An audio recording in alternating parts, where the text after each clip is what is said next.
Welcome to the BEYONDai podcast, a series that highlights the best thought leadership from the best guests on the best shows. This episode features Jennifer Hanway speaking with Alexandra King on the Beyond podcast. You're an expert in all things. It's holistic skin, body care. I've worked with royal family, I've worked with some Hollywood A-list, some musical stars, CEOs, Olympic athletes. The things I really work on are metabolism and hormones and energy and skin. My name is Jennifer Hanway. I'm a board-certified holistic nutritionist and women's wellness expert. Why are so many of us so tired? It's a multitude of reasons. I think if everybody's tired, then it must be normal. No, it's common, but it's not normal. What are the biggest habits that we're doing that are draining our energy every day? But I think if we can just knock one of those pillars out, if we can improve one thing, it has this wonderful knock-on effect with everything. We live in a world where we have so much information. We also have so much misinformation. 5% of it is willpower. 95% is what's happening in your biology. You've wired your biology to want those things. How should we be training then? I always say to people, if you don't like running, you don't have to run. Dehydration is everything. Nutritionists and health coaches working with eating disorders, and that's an absolute no. So I always say to people, think about what you're going to add in before you take away.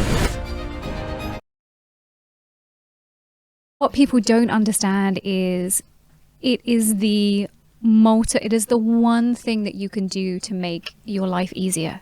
It is the one thing that you can do to give you more energy. It is the one thing to do to give you more brain function, to help you sleep better at night. So does it require a little time and effort? Yes, but the benefits that you get from it are so important, from the everyday to living a long and healthy life. Okay. So you need to make the decision to, you're feeling tired all the time. That's not a normal feeling. It's you not shouldn't, normal. Right? Yeah. It's normal to feel tired after you've gone running, 5K, 10K. Yeah, long day at work. But not. There's a difference between common and normal. Okay. And I think this is where we find the challenge sometimes, is that if everybody's tired, then it must be normal. No, it's common, but it's not normal. And it's because of all of the external stresses we have in our lives these days. It's the fact that we're not prioritizing our health and wellness. So it's common to feel tired all the time, but it's not normal. But if we can fuel ourselves properly to start with, we won't need it. And it's amazing the change that happens that's something we can see in a couple of days' time. Okay. But if you're not doing that and you're getting the sugar, then you're just getting the sugar, and then it makes you want more sugar. You are on that sugar roller coaster. So you get this lovely hit of sugar for about 5 minutes. And then you get this drop. Dumps you, yeah. And then your body goes, oh my goodness, my blood sugar is in the floor. I'm in a panic state. I need to eat some more. What's my quickest, easiest, simplest thing I can do? I'm going to eat some more sugar. And this is why we bounce between sugar and caffeine and refined carbohydrates and alcohol. Okay. So what happens to our bodies after 35? Like, why can't we maintain that nice slim frame? What's going on? What's going on after 35? Well, honestly. Okay, so good and bad news is that our metabolism doesn't actually lower. So that metabolic rate, the amount of calories that we burn at rest, it doesn't actually go down until our 60s. Oh. So good news, bad reassuring. News. Okay? What's actually happening after 35 for women is it's our hormones changing. So really between the ages of about 37 and our early 40s that's when we start to move into perimenopause. And we can go through all of the perimenopause, menopause, postmenopause times. We'll just call it menopause or the menopause transition. So it's really post 35. Most women find it in their late 30s to early 40s is our hormones change. So our main hormone changes is estrogen. So we start making less estrogen. We're also making less progesterone and less testosterone. Now, this has a huge impact on our metabolism. What it really has the impact on, though, is our muscle mass and our blood sugar balance. So for blood sugar, estrogen has this wonderful balancing effect on our blood sugar. When the more estrogen we have, or when we have healthy amounts of estrogen, premenopause, it helps to regulate our blood sugar. When we move into perimenopause, then our blood sugar balance starts to become dysregulated because we don't have estrogen. The other part is something called sarcopenia, which is the loss of our lean muscle mass. Okay. But for men, we're not talking about such a complicated hormonal system. For women, it's the complicated hormonal system. Okay, yeah. It's all the intertwining. It's all the intertwining. Multitude of... Why are women so complicated? But I do, my goal is for women, I typically work with women over 35, high achievers, busy families, all of the things, traveling a ton. And my clients are healthier in their early 40s or mid 40s than they've ever been in their lives. Really? It's doable. It's not easy, but it's definitely doable. So hormones are doing their thing anyway, but you're counteracting that with food and the muscle. Yes. So you're fighting it. You're optimizing it. Let's say optimizing it. Because what we think about is we think about all of those hormones that I mentioned: estrogen, testosterone, progesterone. But the most important, the two hormones that we have to look after are insulin, which is our hormone of blood sugar balance, and cortisol, which is our hormone of stress. Exactly. If we can get those under control, or at least manage them, be aware of them, it can really help everything that's happening post 35. So, yep, you can build lean muscle. You can be completely detrained, and you can build lean muscle. They had a study that was like, this women in like 95, 96, and they put them on a higher protein diet and did strength training, and they put on lean muscle mass. They did. So these are these women in their how quickly can you do it? Put on the muscle mass. This I is think starting that study from not was so like, good. Yeah, I think that study was like 12 weeks. The thing is, if you're starting from not so good, it's actually easier. Okay. So for someone who has trained all of their life, it's a little bit harder to do that. But if you are detrained and you never strength train, you're going to see differences in a couple of weeks' time. But for you, it's different, and you've done all this ballet and all this ballroom dancing stuff. So your muscle memory is there for sports. Muscle memory, yes, but I will say I personally had a real wake-up call. I was 42, and I'd kind of, 42, perimenopause, and I'd kind of slid out of my good habits. Oh. So for me, my diet is always on, that's something I find very easy. Okay. But I will honestly say I don't love strength training. It's pretty boring. It's pretty boring. Who doesn't want to be in a class where it's like fun music and you're learning dance moves and all of those things? But I was at a medical conference and got my body composition done. So that's my lean muscle mass to body fat ratio. Now, the funny thing is I have weighed within half a pound of the same weight for the last 12, 13 years. Right. I was exactly the same weight, but my lean muscle mass had gone right down, and my body fat had gone right up. Wow.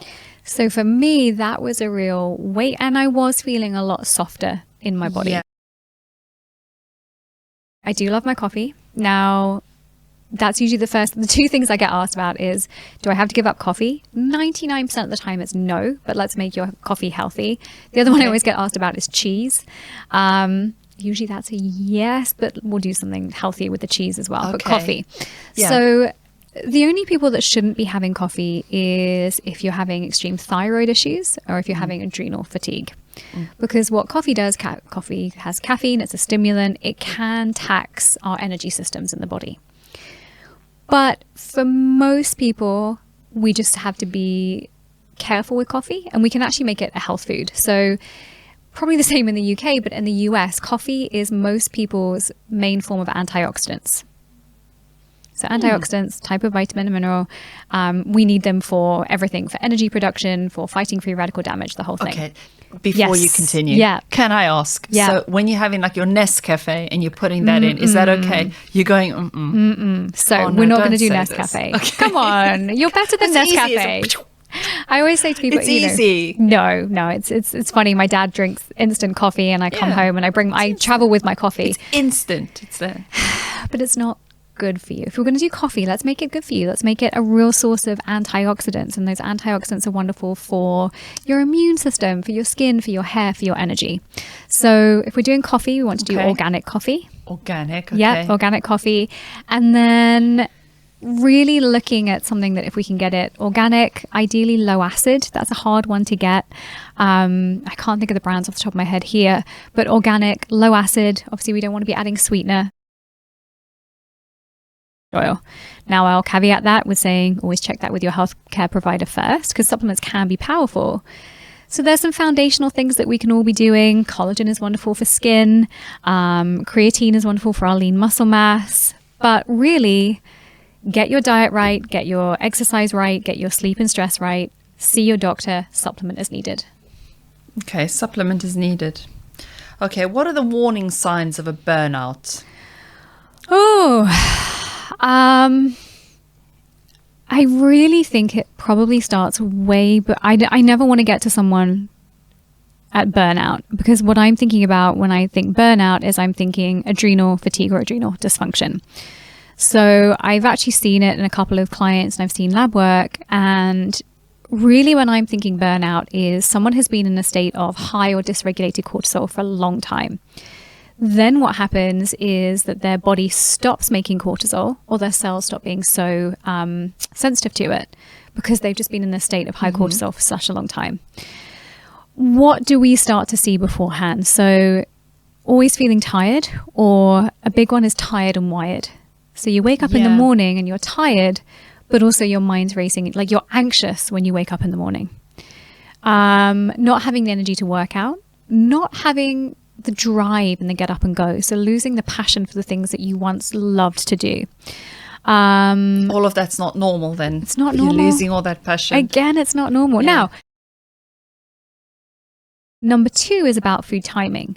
Now, for men, intermittent fasting can be a better tool in a toolbox for them, because they don't have the complicated hormonal interplay.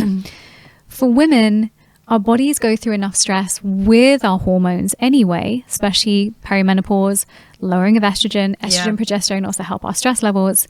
For women, intermittent fasting in perimenopause is the worst thing that you can do. Eat 3 to 4 times a day, 3 to 4 hours in between meals, 12 hours overnight. That's all you need to do. Yeah, I love that. I love simplifying that, because it does get a lot, doesn't it? It gets a lot. And here's the thing, we're always all looking for a quick fix with everything. And that's just our society. You know, I get cross now when I can't Amazon Prime something in the same day. So we all want a quick fix. We all want something easy. But let's quick fix this. So if you're eating badly, Yeah. you're eating too much, you're eating the wrong kind of food, what can you do? Just what do you do? So I always say to people, think about what you're going to add in before you take away. So don't think about the things you can't have, because number one, what that's going to do is that's going to set you up for a deprivation mindset. We all know. I mean, you know, I'm 45. I've been through the dieting years of the 80s, the 90s, the noughties. You know, the second that you're told you can't have something, what do you want? Yeah. So the second you're told not to do something, second, you know, if there was someone standing behind you, I'd be like, don't look behind you. What are you going to do? You're going to look. Okay. So what we want to think about is, where can we add abundance to our diets? And this is going to do 2 things. Number 1, it's going to give you that abundant mindset. Look at all of the foods that I can eat. Number 2, it's going to balance out that blood sugar. So again, that comes back to that point of, it's not about willpower, it's about blood sugar. So if I say to someone, okay, all I want you to do for this first week of us working together is add protein to the meal that you're eating. Don't change anything else. Just That was Jennifer Hanway, speaking with Alexandra King on the Beyond podcast. Visit beyondai.media to learn more. See you on the next episode.